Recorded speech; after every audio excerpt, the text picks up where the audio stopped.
자, 사도행전 4장 32절부터 5장 11절 말씀을 가지고 거룩함을 드러내는 은혜라는 제목으로 말씀 나누겠습니다. 하나님께서는 세상에 교회를 세우셨습니다. 어디 산속이나 사람이 없는 곳에 교회를 세우신 것이 아니라 세상 가운데로 교회를 보내신 것이죠. 그 교회의 모습은 그 교회의 모습을 많은 세상들이 바라보고요. 그 바라보는 시선을 따라서 교회가 어떠한 곳인가에 대해서 생각합니다. 그리고 교회를 다니는 사람들, 성도들의 모습을 보면서 성도가 믿는 존재인 하나님, 예수님에 대해서 생각합니다. 세상은 그렇게 교회에 대한 고정관념을 갖게 되는 것이죠. 세상이 교회에 대한 평가, 성도에 대한 평가, 목사에 대한 평가는요, 우리들의 행동, 우리들의 삶의 모습을 관찰한 결과입니다. 그러하기에 세상의 질타에 우리는 분노할 수 없고, 오히려 그 질타는 우리가 회개해야 하는 이유가 되며, 회개해야 하는 문제가 되고, 회개의 시작이 되는 것이죠. 예수 그리스도를 믿는 성도는 세상을 살아가면서 삶의 모습을 통해 세상에 자신의 존재 이유를 드러냅니다. 성도의 존재 이유는 하나님께 영광을 돌리는 삶인 것이죠.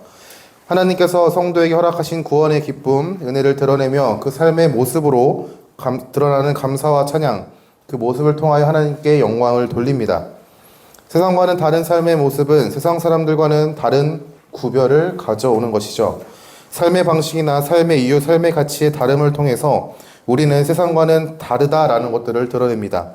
이러한 구별과 다름은 성경에서 말하는 거룩을 의미하는 것이죠. 자, 거룩이라는 단어가 처음 등장하는 창세기의 말씀을 보면요, 하나님께서 일곱째 날에 안식하시며 그날을 복되게 하시고 거룩하게 하셨다라고 말씀합니다. 그때 사용된 거룩의 단어의 히브리어 하다시라는 그 단어는요, 깨끗함, 구별이라는 뜻을 가지고 있습니다. 거룩이 가지는 의미에서는요, 깨끗함, 즉 하나님 앞에서의 깨끗함을 말하고 구별, 세상과의 구별됨을 의미합니다. 세상 가운데 거룩함을 드러낸다는 것은 세상과는 다른 방식과 세상과는 다른 삶의 이유와 세상과는 다른 가치를 가지고 살아가는 것을 의미하는 것이죠. 세상 가운데 구별됨은 하나님 앞에서의 깨끗함을 의미합니다. 그렇다면 우리는 어떻게 거룩함을 드러낼 수 있을까요? 세상과는 다른 방식과 다른 삶의 이유와 다른 가치로 살아가는 것이 거룩인데, 거룩함을 드러내는 방법은 무엇일까요? 자, 거룩함은 성도의 삶, 즉 세상과는 다른 방식과 삶의 이유와 다른 가치를 가지고 살아가는 것이라고 했습니다. 그 방법은 무엇일지 함께 보길 바랍니다.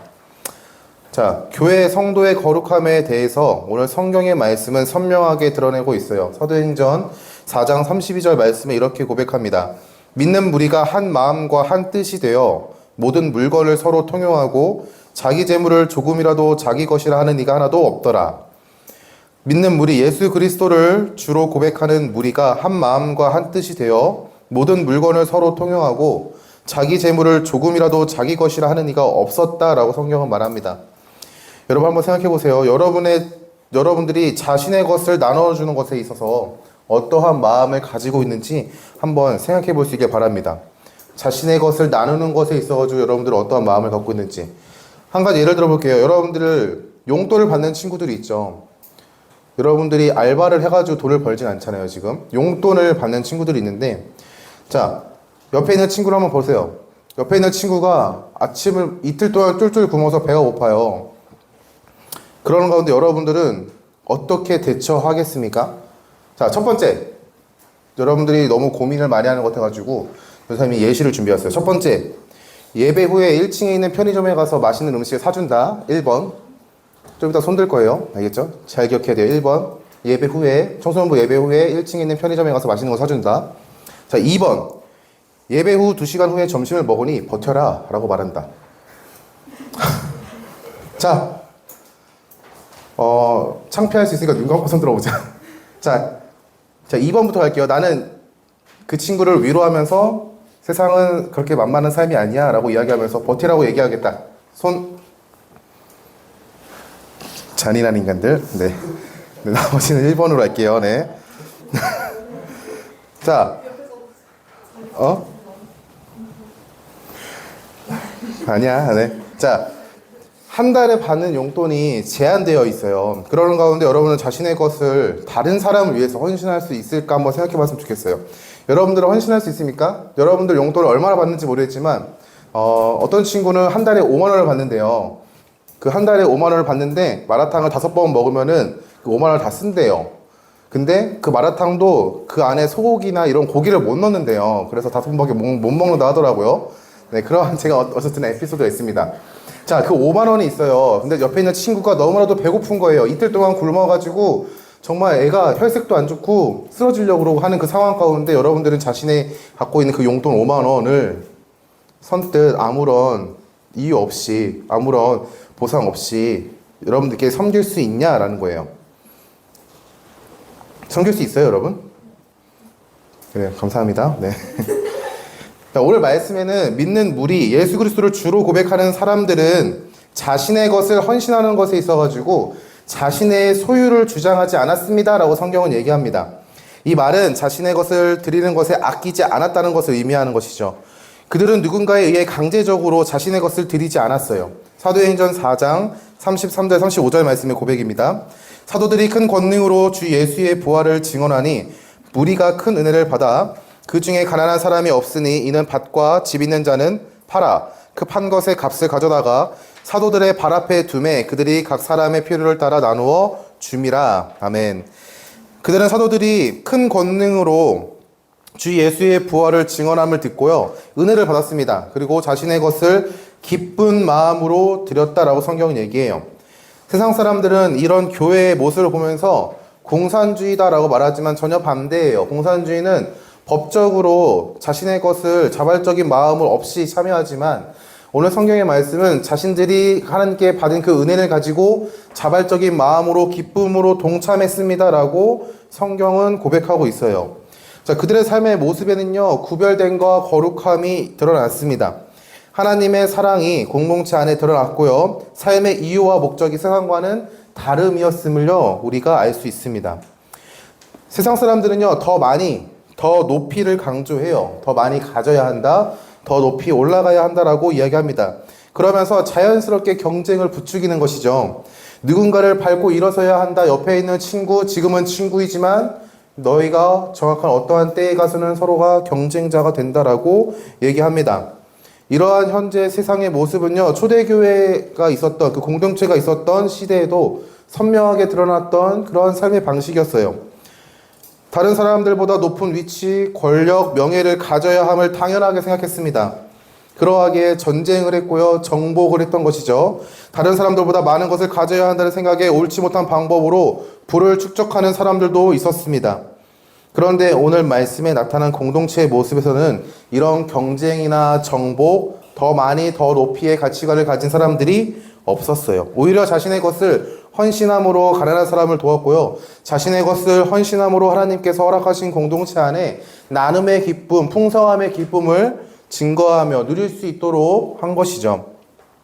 자, 이러한 공동체 안의 기쁨을 헌신하는 그 성도들의 모습을요, 성경은요, 고백하고 있어요.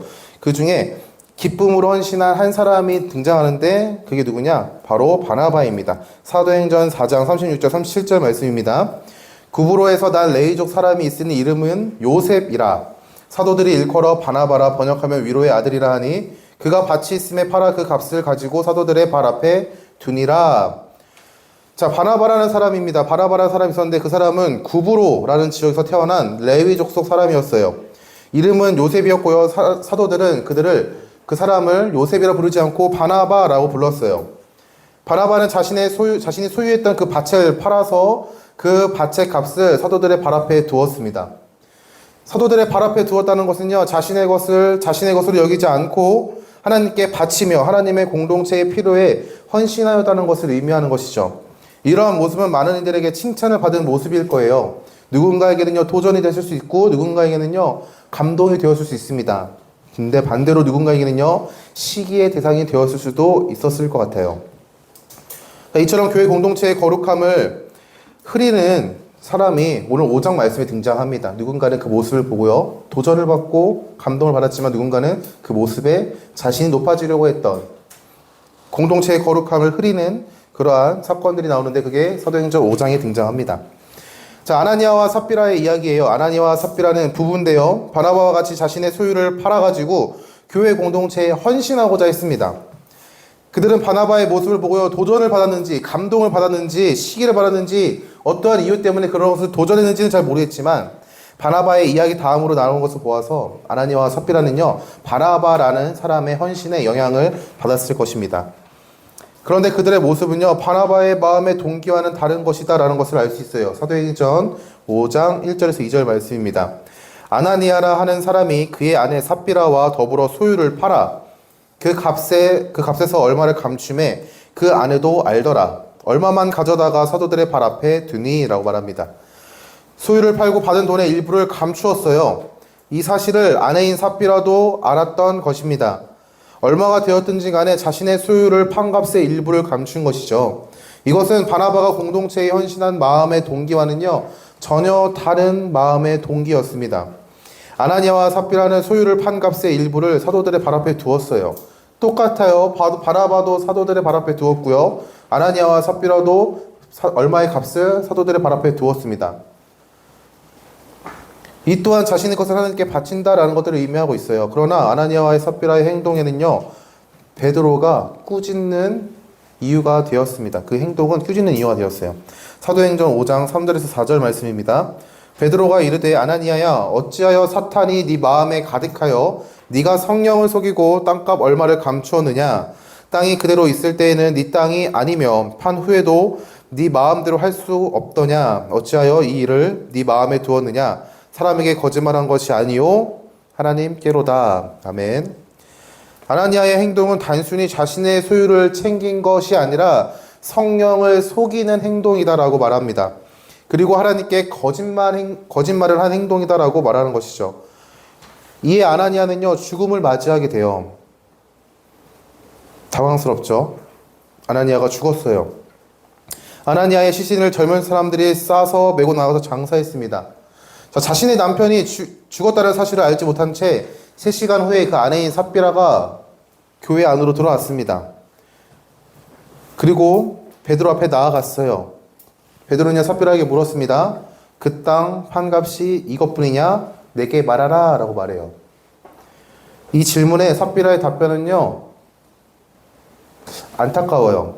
예, 이것뿐입니다 라고 말하는 것이죠. 삽비라는요, 자신의 남편이 소유를 팔고 받은 값의 일부를 감추었고 하나님께 그 감춘 것 일부만 드린 것에 대해서 그 결과를요 정확하게 알지 못했어요. 베드로는 삽비라의 말을 듣고 꾸짖습니다. 사도행전 5장 9절이에요. 베드로가 이르되 너희가 어찌하여 함께 꾀하여 주의 영을 시험하려 하느냐. 보라, 네 남편을 장사하고 오는 사람들의 발이 문 앞에 이르렀으니 또 너를 메어 나가리라 하니. 삽비라의 행동은요, 주의 영을 시험하는 행동이었습니다. 삽비라는 아나니아와 같이 죽음을 맞이해요. 당황스럽죠? 자, 그런데 우리는 이런 질문을 던져볼 수 있을 것 같아요. 내가 가진 것을 팔아서 내가 가진 것의 일부를 내 소유니까 그것을 챙기고 나머지를 교회에 헌신했는데 이게 죽어야 마땅한 일인가? 죽음을 맞이할 만큼 큰 잘못인가? 라는 생각을 할 수 있어요. 여러분 억울하지 않아요? 여러분이 받은 용돈을 가지고 옆에 있는 친구를 섬기는 거 같은데 내가 받은 용돈 그 일부를 내가 쓴 건데 그 받은 용돈을 전부 쓰지 않았다고 전도사님이 와가지고 여러분을 꾸짖는 거예요. 네 받은 용돈이 그게 다야? 내가 들은 얘기가 있는데 근데 왜 네 친구를 섬기는데 고기를 사주지 못하고 샌드위치를 사줬니? 이렇게 말하는 거예요. 여러분 어떨 것 같아요? 어떨 것 같니? 수영아? 억울하죠. 억울하지 않을까요? 건이 억울하지 않을까? 안 억울해. 안 억울해? 건이 용돈 얼마 받아? 네? 저요? 어. 저 5만 원이요. 한 달에? 파이팅. 한 달에 용돈 5만 원 받는구나. 한 주에 그럼 10,000원씩 버티는 거야? 돈을 잘 어? 돈을 잘 아, 돈을 잘 안 써? 전사님 오늘 마라탕 좀 사줄 수 있니? 전사님 오늘 마라탕 좀 사줄 수 있어? 소고기 추가해도 돼? 꿔바라워도 괜찮아? 안 돼? 왜 안 돼?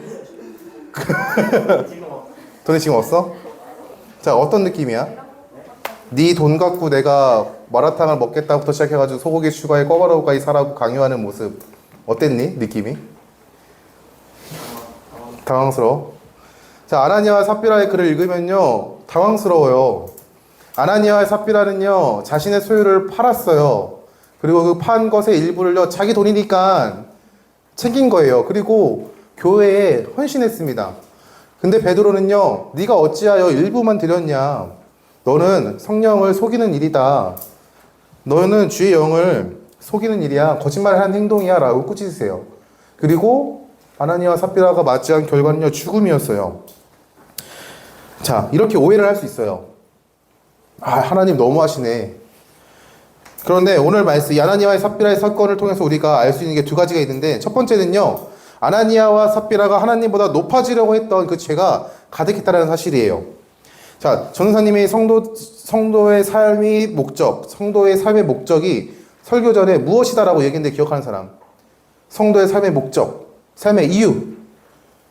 하나님께 뭐를 돌리는 거죠?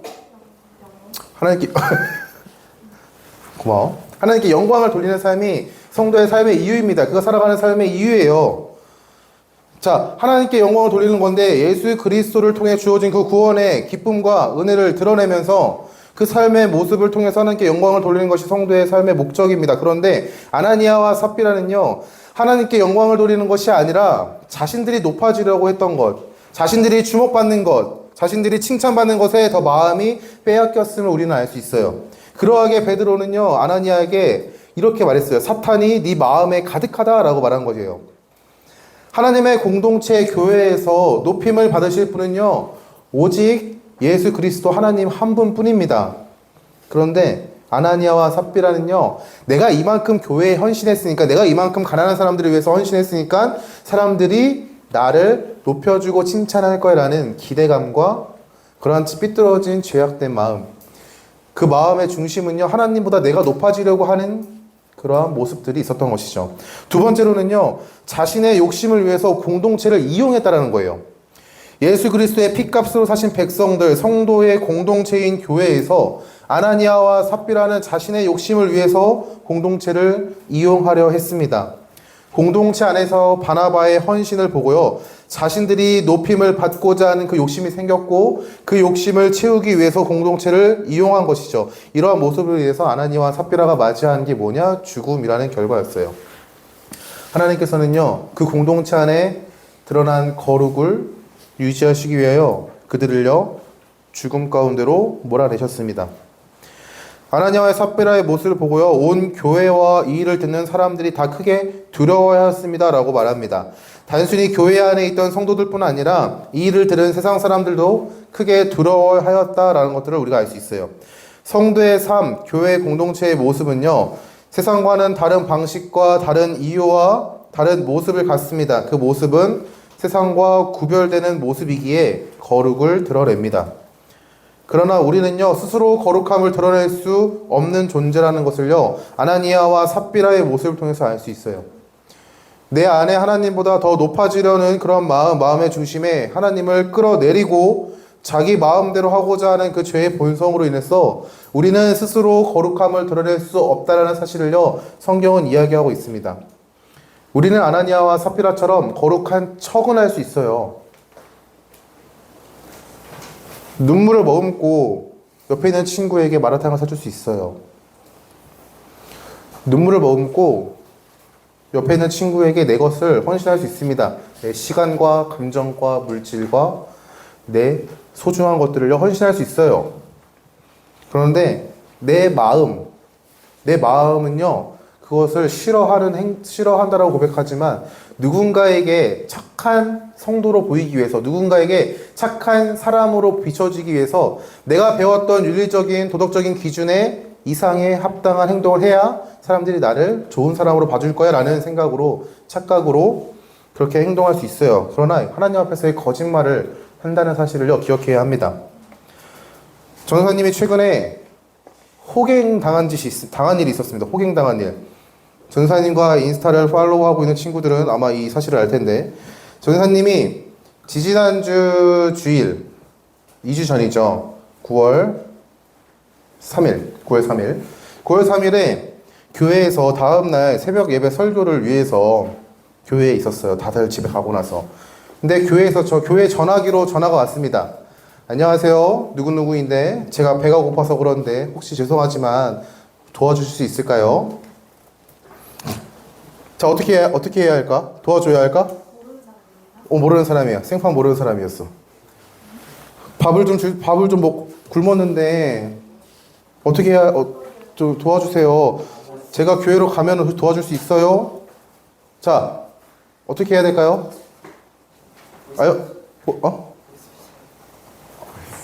그건 잘 모르겠어. 자, 그래서 전사님은요, 네, 교회 오세요. 식사 대접해드리겠습니다. 라고 했습니다. 그러고 나서 정확하게 15초가 지났나요? 또 전화가 왔습니다. 정말 죄송한데 제가 거동이 좀 불편해서 그러는데 혹시 식비 좀 보내줄 수 있나요? 자, 어떻게 할 거예요? 응? 어떻게 할 겁니까? 보내주면 안 돼요? 자, 전도사님은 그 말을 듣고요. 그래, 식사하시고 차비도 보태 쓰시라고 돈을 보내줬어요. 네, 한 3만 원을 보내드렸습니다.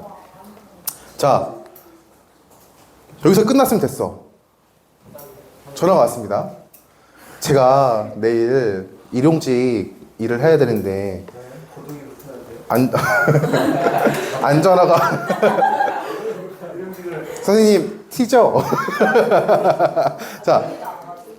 네, 죄송합니다. 저를 평가하시면 안 돼요. 네, 알겠죠, 여러분? 전도사님 평가하면 안 돼요. 네.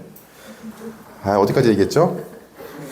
자, 일용직 아르바이트를 하고자 했어요. 일은 해야 되는데, 안전화가 제일 싼 게 35,000원 정도 하는데 조금만 더 줄 수는 없나요? 이런 말을 하는 거예요. 안전화가 35,000원 정도 한다고. 얘들아, 설교 말씀에 이런 집중도를 보여줬으면 좋겠는데 예화에 이런 집중도를 보여주다니. 네, 고마워요. 그래도. 자, 그 말을 들은 전도사님 어떤 행동을 했을까요? 서한은 어떻게 했을 것 같아? 이 말 들었어. 내가 3만 원을 보내줬어. 근데 조금만 더 도와주면 안 될까요? 2만 원 정도만. 넌 참. 3만 원 보내서 취소가 되나요, 이게? 자, 그래서 전사님은 순간 머릿속에 이런 생각을 했습니다. 누굴 호구로 하나? 죽일까? 자, 근데 그냥 호구가 되기로 했습니다. 보냈어요. 자, 얘들아, 여기서 지금 날 평가하는 게 아니야, 얘들아, 이 스토리의 맥락을 잘 잡아야 된다. 전도사님, 저 멍청이, 이런 결과를 만들어내면 안 돼, 알겠지? 내가 이 부끄러운 사실을 여러분들에게 고백하는 이유는, 자, 사람이 스스로가 거룩함을 드러낼 수 없다는 것도 이야기해주고 싶은 거예요. 자, 그래서 보내줬어요. 마음에 참 씁쓸함이 있더라고요. 내 피 같은 돈 5만 원, 막 이러면서, 5만 원이면 마라탕을 5번이나 먹는데 이러면서 막, 꼬바로우를 먹을 수 있으면 마라탕 3번에 소고기 추가해서 꼬바로우도 먹는데 이러면서 막, 혼자 많은 생각을 했습니다. 그래도, 하나님께서 그 사람이 정말 힘들었으면은 작은 돈으로 섬기는 거고, 정말 힘들지 않은 상황이었으면은 하나님께서 심판하실 거라는 그런 믿음이 있었어요. 그러고, 사흘이 흘렀습니다. 3일 후에, 핸드폰으로 모르는 전화 연락이 온 거예요. 그래서 여보세요 하니까 네, 전도사님 안녕하세요 이러는 겁니다. 누구지? 지난번에 하는 순간 예, 죄송한데 제가 집을 계약해야 되는데 한 5만 원 정도가 부족하네요. 집을 계약해야 되는데 5천만 원이 아니라 5만 원. 네, 그렇대요. 그래가지고 제가 돈이 없습니다. 지난번에 돈을 들여가지고 돈이 없어요 하니까 막 화를 내는 겁니다. 그때 알았죠? 이 베이비 이러면서 속으로 갖은 분노와 많이 순화한 거예요, 말을. 네. 막 이러면서 막. 미니어처 얘기하는 거 아니야? 자, 그래서 그분을 손절하기로 했어요. 아예 전화번호를 차단했습니다. 자, 그 마음 가운데 제 마음 가운데 일어났던 감정이 무엇이었을까요? 전사님 마음에 일어났던 감정이 무엇이었을까요? 그렇지, 분노. 5만 원을 마라탕으로 계산하고 있는 나의 모습. 5만 원이면 우리 애들을 데리고 마라탕을 5개를 사줄 수 있는데 이것도 착해가지고 가슴 분노가 일어났어요. 자, 뭘 얘기하고 싶냐면요. 아나니아와 삽비라처럼요. 교회 전화로 안 왔으면은 전사님이 처음부터 돈을 안 줬을 거예요. 근데 교회 전화기로 전화가 오더라고요. 그래서 교회는 이 정도의 윤리적인 수준과 도덕적인 수준을 갖고 있으니까 이렇게 섬겨야 되는구나 라는 저의 가치관과 저의 생각으로 인해서 섬긴 거였는데 결과는 뭐였냐면은 나의 부족함과 약함을 더 선명하게 바라보는 사건이 되었어요. 안 되는구나. 이렇게 다른 모습, 다른 방식, 다른 삶의 이유를 가지고 살아가는 거룩함의 모습을 드러내는 방식이 내 스스로는 안 되는구나 하는 것들을 깨닫게 되는 거예요. 여러분, 우리는요, 너무나도 연약한 존재예요. 이러한 연약함을요, 우리에게 있는 것이 아니에요. 하나님의 은혜, 하나님께서 애굽이라는 땅에서 이스라엘 백성들, 이스라엘 공동체 하나님의 백성을요, 부르실 때 그 모습을 보면요, 드러납니다. 이스라엘은요, 애굽에서 나와 광야의 삶을 살았어요. 아무것도 없는 광야이지만 하나님께서 그들에게 은혜를 베풀어 주셨습니다. 만나와 메추라기를 주셨고요. 물도 주셨고요. 구름 기둥과 불 기둥으로 보살피기도 하셨고요. 수많은 역경과 고난 가운데서도 돌보심을 받았어요. 그리고 그들에게 하나님께서 계명을 허락해 주셨고 하나님 나라의 백성의 삶이 어떠한 것인지를 이해할 수 있고 그들이 깨달을 수 있도록 말씀도 주셨습니다.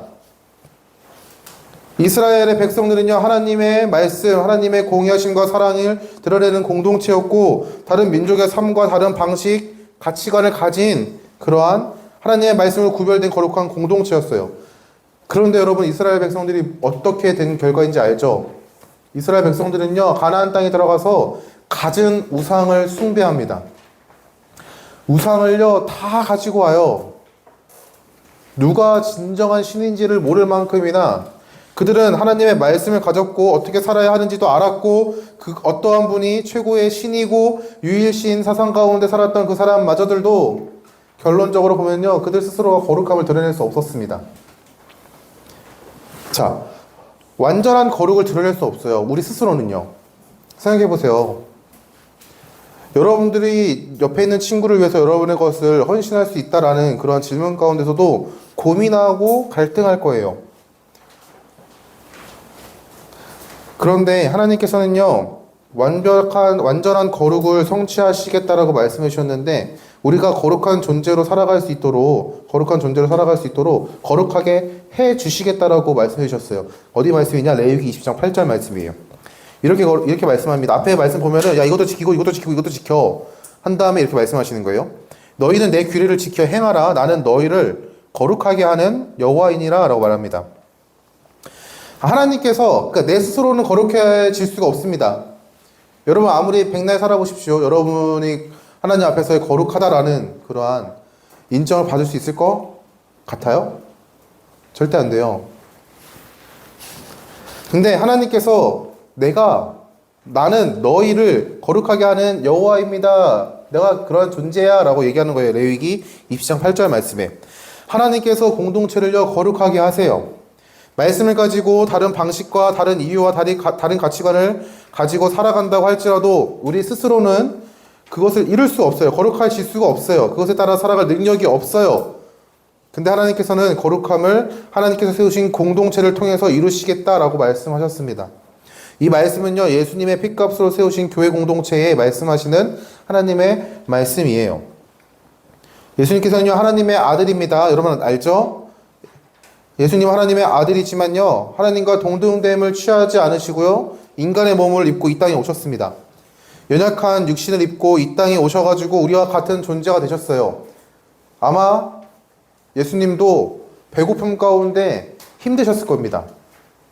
누군가의 이별 가운데 슬퍼하셨을 거예요. 우리와 같은 존재가 되셨습니다.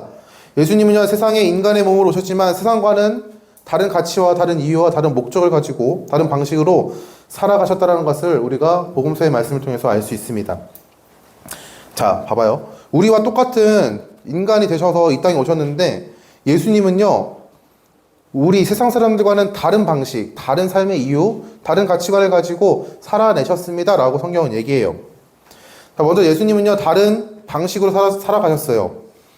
예수님의 삶은요, 하나님의 말씀이 중심이 되는 삶이었습니다.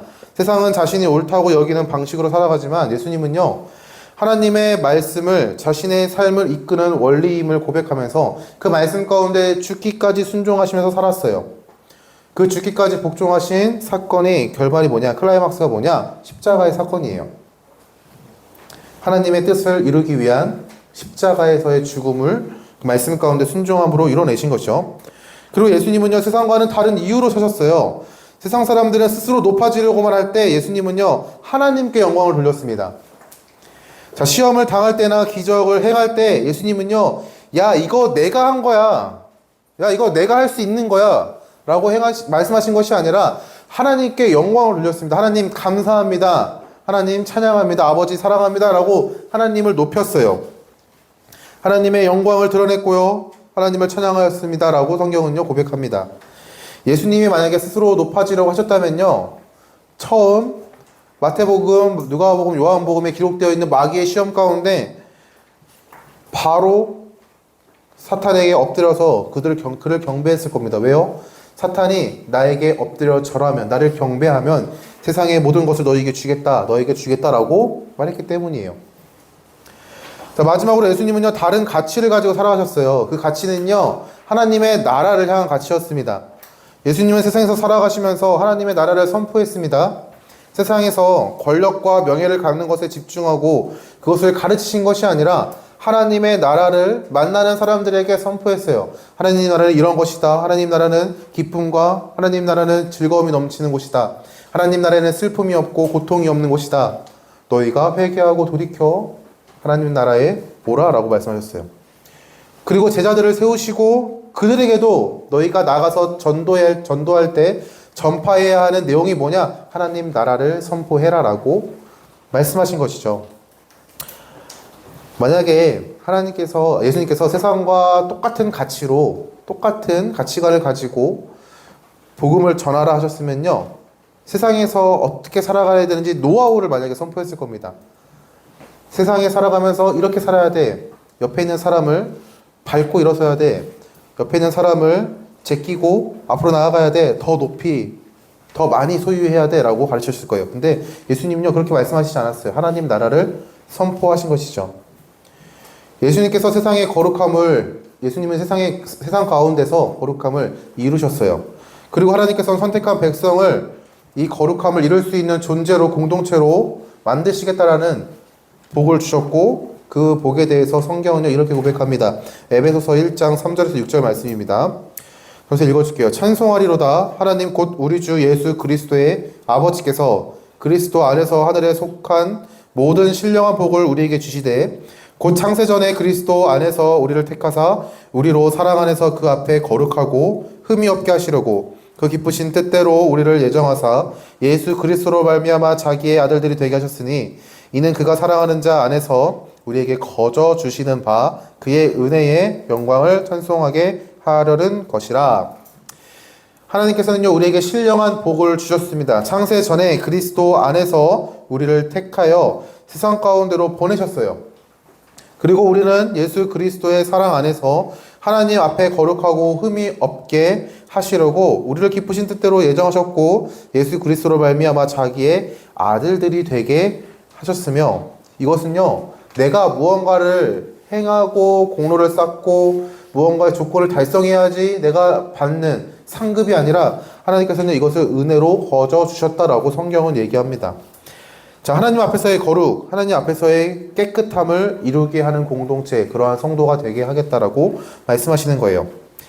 자, 우리가 거룩함을 드러낼 수 있는 것은요, 우리의 능력으로 이룰 수 있는 게 절대 아니에요. 여러분, 전도사님 말했던 전도사님의 예시만 들어도, 전도사님 안에 끌어올랐던 그 분노만 생각해도, 자, 인간 스스로는요, 절대 세상 가운데 거룩함을 드러낼 수 있는 존재가 아니에요. 드러낼 수 있는 척은 할 수 있어요. 내가 이 정도로 윤리적인 존재입니다. 도덕적인 존재예요. 이 정도로 누군가를 베풀고 누군가를 사랑하고 하나님의 말씀에 순종하면서 살아가는 존재입니다라고 여러분들을 속일 수 있어요. 전사님이 전도사님의 느꼈던 감정을 얘기하지 않았으면 여러분들이 저를 호구로 봤겠지만 그래도 그래도 전도사님은 하나님의 사랑을 실천하기 위해서 노력했던 분이야 라고 생각했을 겁니다. 그러나 전도사님은 전도사님의 감정을 얘기했죠. 전도사님도 어쩔 수 없는 분이구나. 자, 전도사님 뿐일까요? 몇십 년을 예수님을 믿는 사람도요, 스스로 세상 가운데서 나 거룩합니다 라고 고백할 수 있는 사람이 없어요. 여러분 이걸 기억했으면 좋겠습니다. 인간 스스로는요, 거룩함을 드러낼 수 없습니다. 하나님의 영광을 드러내는 삶을요, 살아갈 수 없어요. 거룩함을 하나님께서 우리를 선택하심으로 하나님의 자녀가 된 것으로 거룩함을 이루셨습니다. 그리고 우리는 그 은혜를 기억하고 하나님께 감사함으로 나아가는 그 삶으로 거룩함을 세상 가운데 드러낼 수 있는 것이죠. 그러하게 우리는 그 은혜를 기억하고 그 은혜에 참여해야 합니다. 내가 거룩함을 이루려고 할 때는요, 무너지는 나의 모습으로 인해서 좌절하고 절망하고 형편없는 사람이다라고 평가하지만 나를 통해서 거룩함을 이루시는 예수님을 기억할 때, 예수 그리스도의 은혜를 기억할 때 우리는 기쁜 마음으로 그 은혜 안에 참여하고 세상 가운데 성도의 목적을 이루며 살아갈 수 있는 거예요. 여러분 기억했으면 좋겠습니다. 세상 사람들이 여러분을 평가할 거예요. 세상 사람들은요, 여러분들의 모습을 보고 평가해요. 교회의 모습을 보고 평가해요. 앞에도 말했죠. 세상 사람들은 우리의 삶의 모습을 보고 평가한다고. 근데 그 평가는요, 우리가 만들어낸 거예요. 근데 그 평가 가운데 여러분이 좌절하고 절망하진 않았으면 좋겠습니다. 그렇다고 막살나는 거 아니에요. 여러분이 하나님의 말씀에 기쁜 마음으로 순종하는 그 삶 가운데 실수할 수 있어요. 넘어질 수 있어요. 근데 그 모습이 잘못되었다라는 것들을 이야기해주고 싶은 게 아닙니다. 그럴 수 있다라는 거예요. 그 가운데 여러분이 어떠한 존재인지를 기억하고 한 걸음 한 걸음을 내딜 수 있길 바랍니다. 자, 말씀을 마치겠습니다. 여러분은 예수 그리스도의 은혜로 구원을 받은 존재입니까? 여러분 만약에 그렇다면요, 여러분은 거룩한 존재예요. 하나님께서 세상 가운데서 선택하셨으므로 구별된 존재입니다. 구별된 존재로서 세상 가운데 구별됨을 드러내며 살아가는 그러한 사명을 받았습니다. 세상의 방식과 가치관과 이유를 따라 살아가는 것이 아니라 하나님의 나라 그 방식과 성도의 가치관과 선택받아 세상에 보내마는 이유를 가지고 살아가는 것이 여러분들의 사명인 것이죠. 거룩함은 우리가 이룰 수 없지만 우리의 삶을 통해서 하나님께서는요, 세상 가운데서 드러내십니다. 분명하게 선포하세요.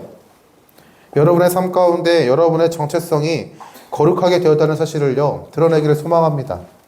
내 안에서 이룰 수 없는 거룩함과 구별된 깨끗함을요, 허락하신 은혜를 기억하면서 세상 가운데 성도, 교회의 거룩함을 드러내는 역사가 있길 소망해요. 만약 아직 나는 예수님을 믿지 못한다라고 고백하는 친구가 있다면요, 여러분 은혜를 사모했으면 좋겠습니다. 거저주시는 은혜, 창세전부터 나를 선택하시겠다라고 예정하신 그 은혜, 그리고 성경 말씀 가운데 허락하신 예수 그리스도의 모습을 보면서, 일하심을 보면서 여러분들이 기대하고 소망했으면 좋겠어요. 그리고 예수님의 일하심을 묵상했으면 좋겠습니다. 여러분의 사모함 가운데 하나님께서는요, 은혜를 주실 거예요. 이러한 작은 노력조차 하나님께서 여러분에게 허락하시는 그 은혜임을 기억할 때 여러분이 예수 그리스도의 사랑을 누리고 깨닫고 믿음으로 반응할 수 있는 성도가 될 줄 믿습니다. 여러분 이번 한 주를 살아갈 겁니다. 여러분 또 세상 가운데 살아갈 거예요. 어제와 다를 바 없는 삶을 또 사는 것만 같아요. 매일 반복되는 일상 가운데 살아가는 모습을 여러분 스스로가 알게 될 거고요. 보게 될 거고요. 평가할 거고, 그 가운데 여러분들은 내가 왜 살아가야 하는지에 대해서 물을 거예요. 똑같이 시험을 준비하고 똑같이 공부하고 고민하고 그 가운데 나의 부족함과 연약함을 바라보면서 스스로를 정죄하고 좌절하면서 살아가는 모습들을 여러분이 바라볼 겁니다. 근데 여러분 그 가운데서도 여러분이 어떠한 존재인지 잊지 마십시오. 여러분은요, 하나님께서 선택하신 백성이요 하나님의 자녀이고 사랑한다라고 고백하신 귀한 존재라는 사실을요, 존귀한 존재라는 사실을 잊지 마세요. 그 사실을 기억하고 세상 가운데 기뻐하는 삶을 살아갈 때 그게 하나님께서는요, 그 삶을 통해서 거룩을 드러내십니다. 세상과는 다른 방식으로 살아가는 모습, 세상과는 다른 가치관으로 살아가는 그 모습을요, 여러분의 삶을 통해서 드러내세요. 여러분이 그 거룩함을 누리는 성도가 되길 바랍니다. 여러분의 삶이 어떠할지라도 하나님께서는 여러분을 너무나도 사랑하시고요, 그리고 사랑 안에서 기뻐하는 여러분을 통하여 세상 가운데 하나님의 사랑을 그리고 거룩함을 드러내신다는 사실을 기억할 수 있길 간절히 소망합니다.